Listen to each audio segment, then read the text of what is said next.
Hey everyone, Paul Zagorski here, PZ Guitar, and that's going to be our cool strum for the day. So let's get ready to practice.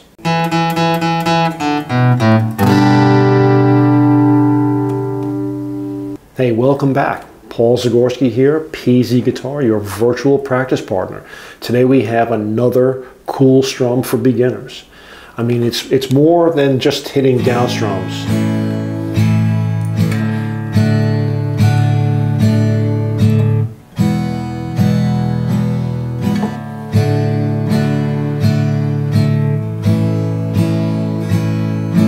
I mean, that's great for beginners, but you know what? There's some cool patterns to learn as well, and it helps you learn other songs, and it helps you work on your technique. So today we have another cool pattern here. I call it the Palmer. I call it the Palmer because I think it kind of reminds me of a Robert Palmer song from the 80s.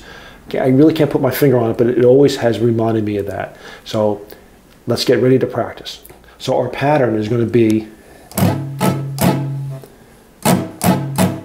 so it's 1 and 2 and 4 and.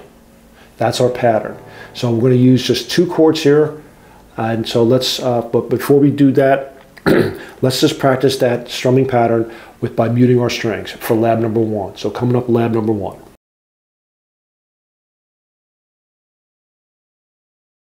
Lab 1, let's just mute our strings and let's do this pattern. It's on the screen, probably over here somewhere. So you ready?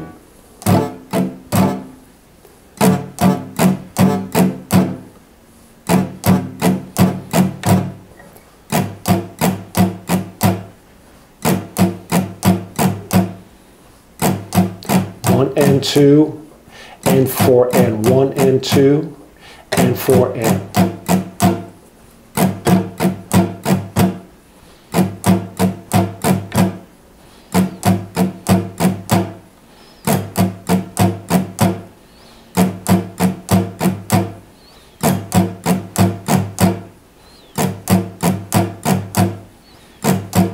One and 2 and 4 and 1 and 2 and 4 and.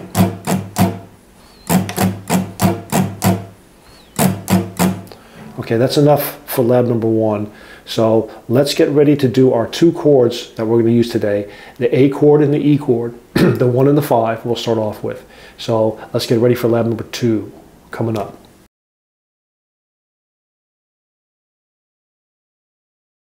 Lab 2. So it's our strum pattern. Down, down, skip, up, down, up, and then change. So now that we're introducing the A chord and the E chord with this cool pattern, let's do this nice and slow.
Hey, that's great. Give your fingers a well-deserved rest, and we'll see you for lab number 3.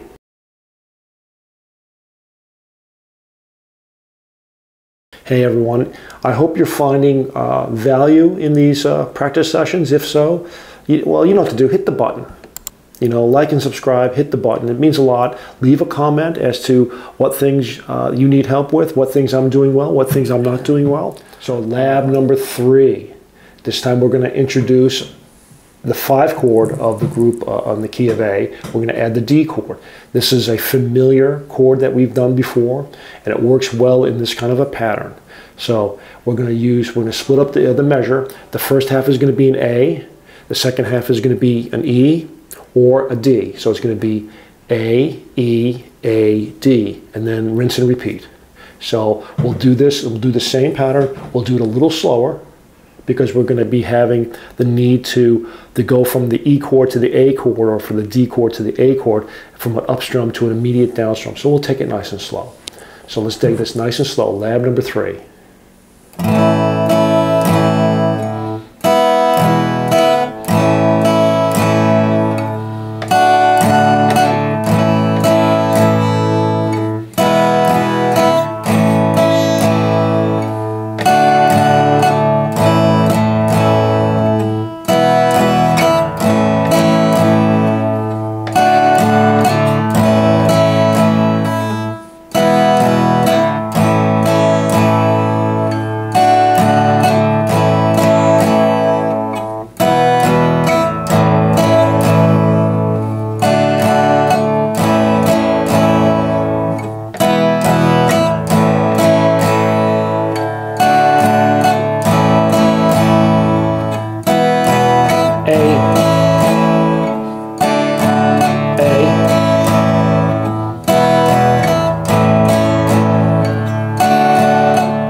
Yeah, I kind of vamped a little bit on the A chord there at the end, but stick around for the Chuck Norris quote of the day, some tips, and a recap coming up.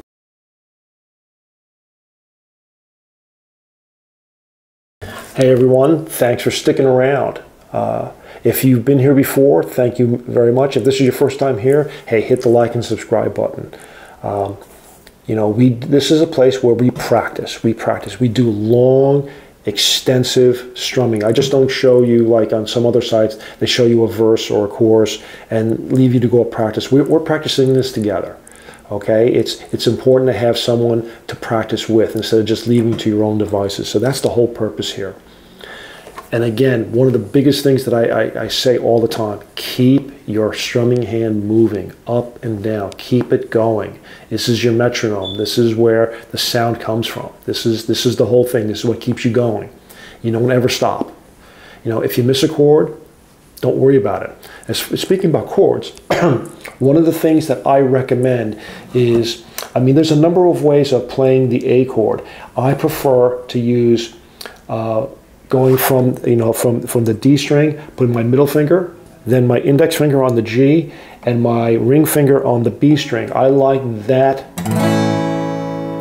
fingering to be used for this particular application, because when I want to go to the E chord, my index finger never leaves.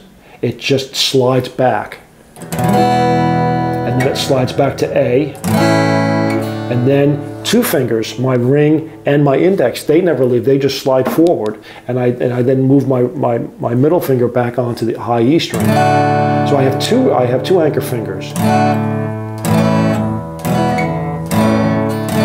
It minimizes the movement, it makes the transition between these chords easier to do.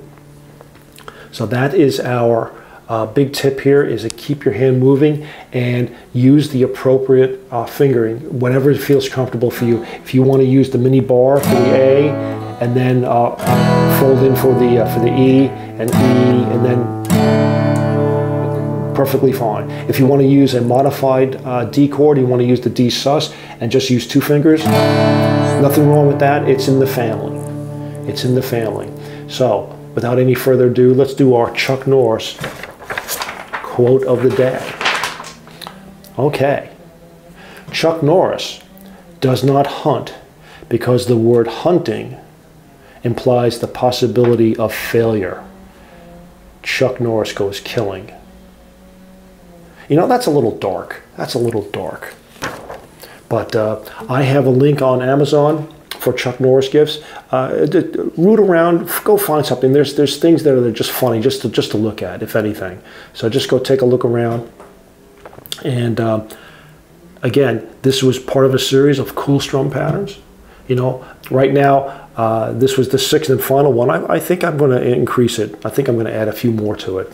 But so right now, this is a full set of a playlist of cool strum patterns for beginners, and we always start off by muting the strings, getting rid of the chord, getting used to the pattern that you have to do, and then we add in simple chords, and all these chords can be applied to multitudes of songs. So until then, keep practicing, and I'll see you soon. Hey everyone, thanks for sticking around. Up over here is going to be a video that maybe you might want to check out next. Or down here is going to be a playlist that's going to have some really good stuff to practice. So until then, keep practicing. Either this one or this one. It's up to you.